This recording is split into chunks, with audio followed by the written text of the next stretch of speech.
Satyabama Institute of Science and Technology, Chennai and Sriperumbudur. சற்று முன் ஒரு முக்கிய செய்தி வந்திருக்கிறது, என்னவென்று நாம் பார்க்கலாம்.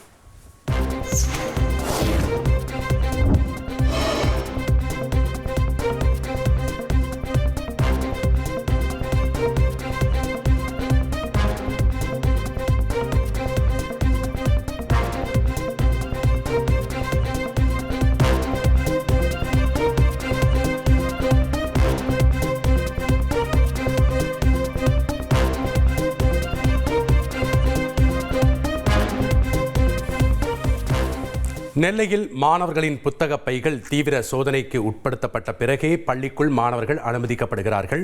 விவரங்களை வழங்குகிறார் செய்தியாளர் ராமசுந்தரம். வணக்கம் ராமசுந்தரம்.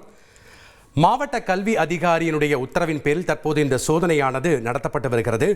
அனைத்து தனியார் பள்ளிகளிலும் இந்த சோதனை செய்யப்பட்டு வருகிறதா? விவரங்களை பதிவு பண்ணுங்க. நெல்லை பாளையங்கோட்டை பகுதியில் நேற்றைய தினம் பள்ளி மாணவர்களுக்கு இடையே ஏற்பட்ட மோதல்ல புத்தக பையில் வைத்திருந்த அருவாளால் சக மாணவர் தாக்கப்பட்ட சம்பவம் பெரும் பரபரப்பை ஏற்படுத்தியது. இந்த நிலையில நெல்லை மாவட்டத்தினுடைய முதன்மை கல்வி அலுவலர் சிவகுமார் உத்தரவுப்படி அனைத்து பள்ளிகளிலும், அதாவது தனியார் பள்ளி, அரசு உதவி பெறும் பள்ளி என அனைத்து பள்ளிகளிலுமே மாணவர்களுடைய புத்தக பைகளை சுழற்சி முறையில் சோதனை செய்ய வேண்டும் என உத்தரவு பிறப்பிக்கப்பட்டிருக்கிறது. அதனைத் தொடர்ந்து பள்ளி மாணவருடைய புத்தக பைகள் இன்றைய தினம் தொடர்ந்து ஒவ்வொரு பள்ளிகளிலும் சோதனை செய்வதற்கான அந்த நடவடிக்கைகள் மேற்கொள்ளப்பட்டிருக்கிறது.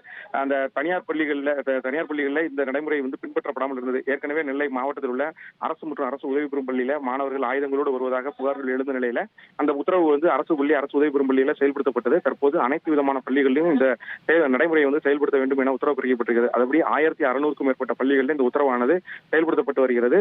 மாணவருடைய புத்தக பைகள், அதாவது காலை பள்ளிக்குள் வந்த அனைத்து மாணவர்களும் வரிசையாக நிறுத்தப்பட்டு அனைத்து மாணவருடைய புத்தக பைகளும் உடற்கல்வி ஆசிரியர் மற்றும் ஆசிரியர்கள் மூலம் தீவிர சோதனை செய்யப்பட்ட வகுப்பறைக்குள் அனுமதிக்கப்படுகிறார்கள். இந்த நடைமுறை முழுவதும் பள்ளி நடக்கக்கூடிய அனைத்து நாட்களிலுமே நடைமுறையில் இருக்க வேண்டும் என உத்தரவு பிறப்பிக்கப்பட்டிருக்கிறது. இது தவிர அதிரடியாக ஒவ்வொரு பள்ளி வகுப்பறைகளிலும் சோதனை மேற்கொள்ள வேண்டும். அதாவது திடீரென ஆய்வு மேற்கொள்ள வேண்டும். அப்போது ஏதாவது பொருட்கள் கண்டறியப்பட்டால் உடனடியாக மாவட்ட முதன்மை கல்வி அலுவலகத்தை தகவல் தெரிவிக்க வேண்டும் என்ற உத்தரவும் பிறப்பிக்கப்பட்டிருக்கிறது. அதன் அடிப்படையில் தீவிர சோதனையை மேற்கொண்டு வருகிறார்கள் ஆசிரியர்கள். நன்றி ராமசுந்தரம், உங்களுடைய கள விவரங்களுக்கு. Satyabama Institute of Science and Technology, Chennai and Sriperumbudur.